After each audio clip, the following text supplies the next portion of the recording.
world without music would be like,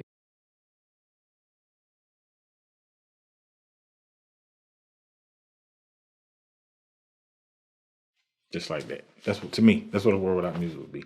Because I'm so musical, you know, and it's something I use for everything. It's like complete silence. I am persuaded to trust in Jesus. Yeah, yeah, say. I am persuaded.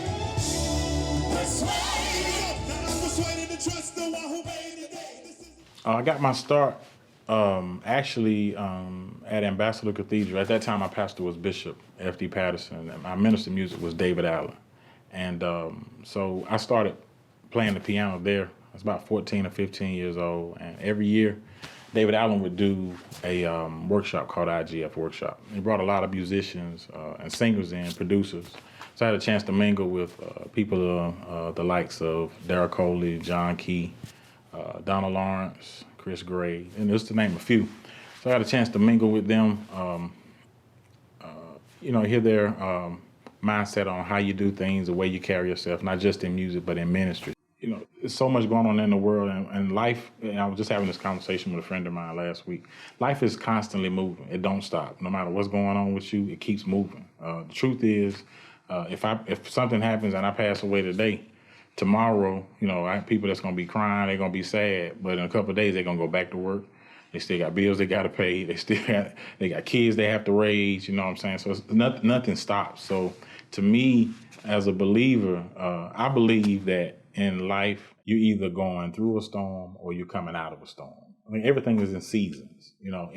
Life is, for us, we have autumn, we got fall, we got spring, we got summer. They're constant like every year.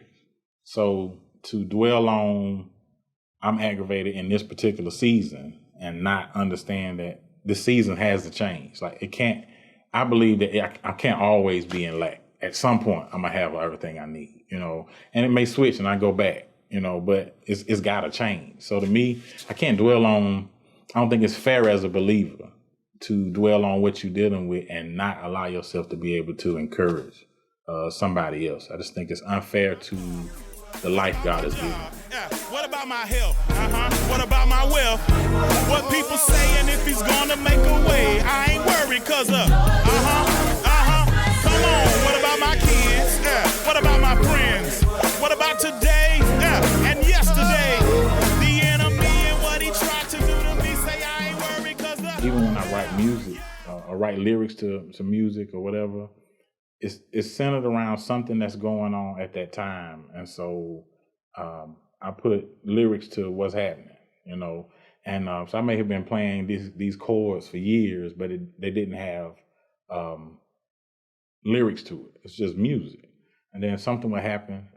Even when I wrote I Ain't Worried at the time, it was something really serious going on in my life financially, as far as my health of my family and not having a job. There's a lot happening. But I was sitting on the organ at the time thinking about it. So offerings going on at church, and I'm up there saying, what about my car? I ain't worried. I'm actually saying that to myself. So I started playing some chords, and chords I had been playing for a while, at least a pattern I was playing, and it went together. I hadn't put the whole song together yet, but I knew I had something I was thinking about. So to me, music is life. I think, God is music, to me. I really believe that God is music. For us to be able to express how we feel about God, it's such a gift to be able to express how you feel about God through music. Things He's done for you, you're able to express it through music. To me, there are things that music can say to people that just simple words wouldn't do. I'm a lover of music in general. So I listen to more than just gospel music. I love music in general. I'm 41, so I'm raised in the hip hop age, like it was first getting going. So I like hip hop, So certainly the chant that you may have like in hip hop is a part of the music that I do. But I still like old school. I like old school where there's no organ, there's no piano, it's just wood floor. An old man starts up a song and the whole congregation get it. And, I love that.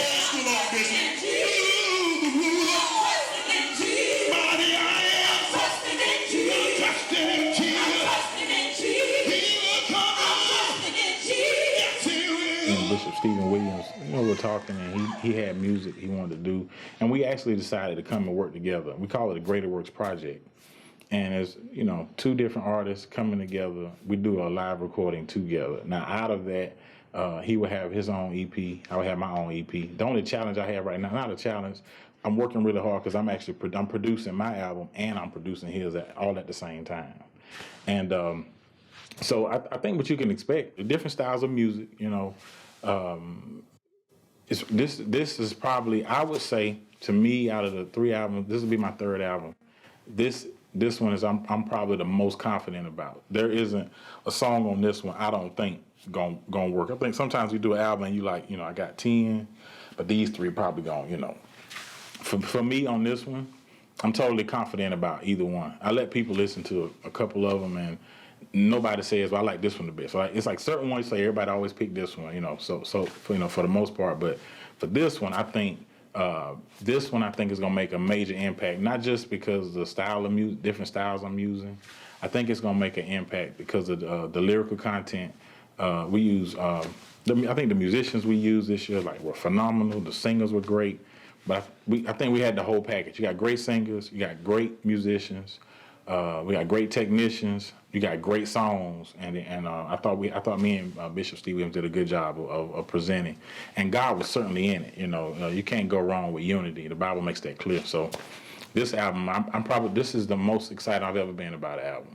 Really excited. It took a while for me to see what you see, and you waited patiently for my past to set me